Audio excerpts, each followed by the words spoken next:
What's up, guys? It's your boy Jones. And I'm Man. And we're Jones and Mann. And tonight we are jonesing on Lobos 1707, the Hoven.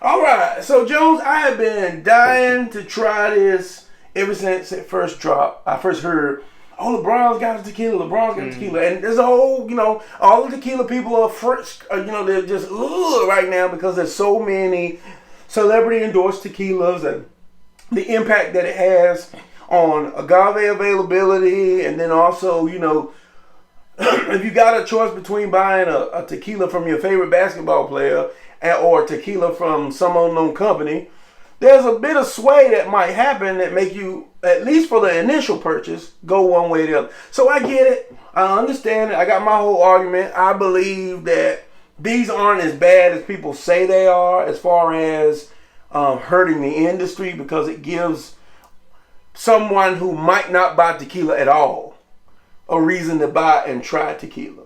It's up to us who do, a spirits tasting and make people aware of things to kind of help expose them to other spirits, other types of tequila out there. But that's just my soapbox.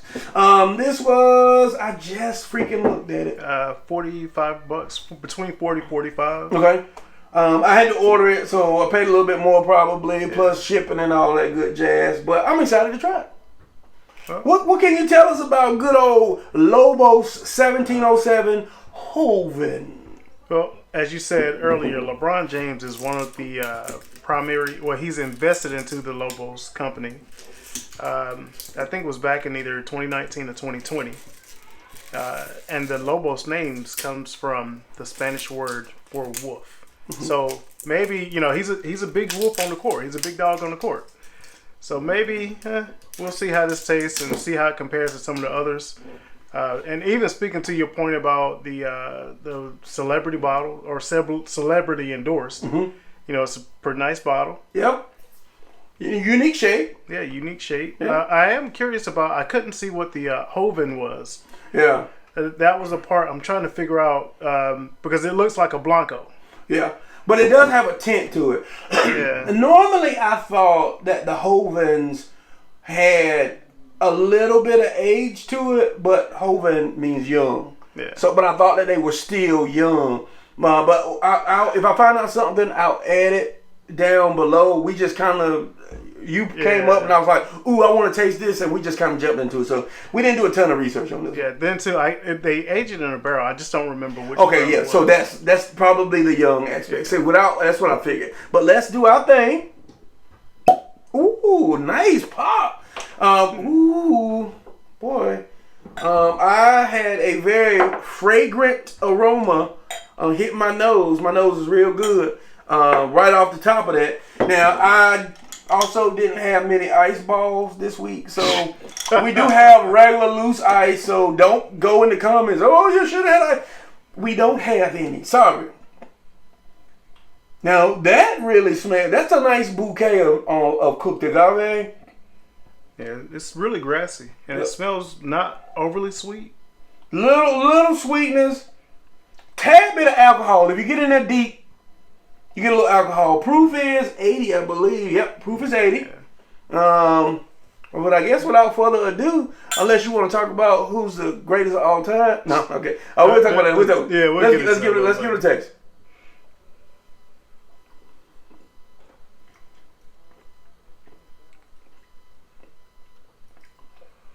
Whew. It's a little different.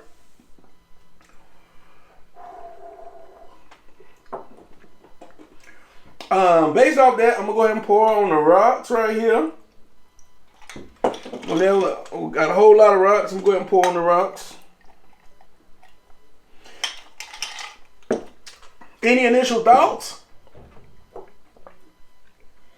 Great legs. It has really good legs. It has a good balance of alcohol to the palate. It doesn't overkill the palate like normally when you first open the bottle with most spirits. But it has, it's like a weird It's not your typical agave. Right. Let's clink them and drink them on the rocks. Swirl it around, clink them and drink them. Let's do it.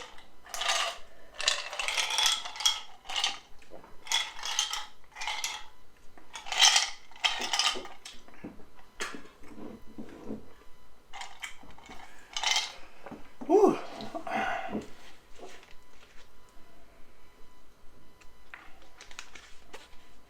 I really wanna know more. I wish I had looked up more of this Hoven story. It is, to me, somewhat aggressive. If I tasted this without seeing the bottle, I would probably rate the proof higher than 80. Because it drinks to me higher than that. Now, I'm not saying like 100 proof or nothing like that, but you know, I would give it 80, 85, 87, something where there's a couple of degrees of heat in there. I do taste a little grassy, but a little woodsy, little oaky kind of taste. I definitely, but there's also like a tad bit of sweetness on the back end. Boom. I do feel like my preference on this one is gonna be the neat pour. Yeah, definitely. To the on the rocks pour. Yeah, it kind of turns it turns a little bit like a artificial sweetener taste on the rocks. And I don't know if that means that there's a sweetener added to this or not. Ooh, I don't know. Give me some of your initial thoughts. I need to think some more on it. I'm baffled by this one. I'll start with the one I didn't care for the most. Okay. On the rocks, like I said, it gets this artificial taste to it. Yeah. And it does taste like an artificial sweetener, and then it almost, you don't get the normal agave kind of sweetness. It's like some weird sweetness. Yeah. But you still get a like kind of grassy taste to it. A little on the rocks, you don't get all the smoke notes. Right. Neat. It to me, it almost tastes like a scotch because the grassy notes are so much different than your normal tequila, where normally you get the nice agave sweetness. This one just it's really grassy, but I can't explain. It's almost like a vinegar taste on the end, and it's not bad. It's neat. I'll give it neat. I would end up giving it maybe a 3. Okay. On the rocks, it's a definite 2. Yeah, I think I'm gonna stay in the middle at 2.5, maybe 3 if we go neat only, because there's some things about this I like. Yeah. But I think like this initial shot is so unexpected. Like there's a lot more heat, there's a lot more pepper in here. It kind of starts to taste. It's not as grassy as G4. No. But it kind of starts to have a little bit of that, almost like in between a grassy mezcal kind of taste. So I think that that's probably the Scotch aspect. Does it say 100% blue agave? Yes, it's 100% blue agave. It is finished in barrels from Spain. So maybe that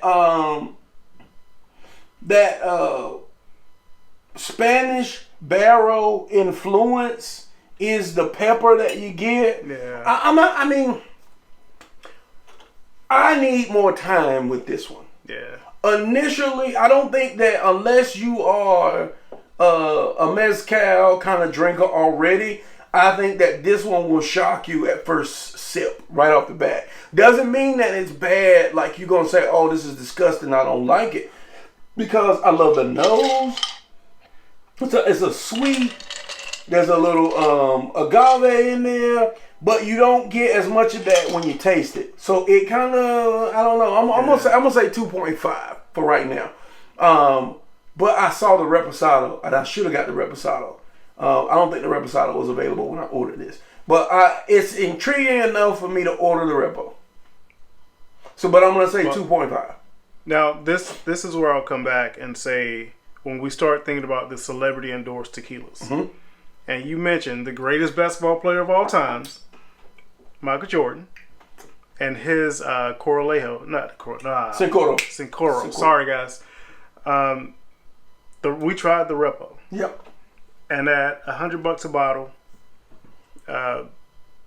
is average at best. Yeah. And then at that $100 price point, it takes that average at best to a very negative value. Yeah. You know, the returns on the bottle is, you get a beautiful bottle.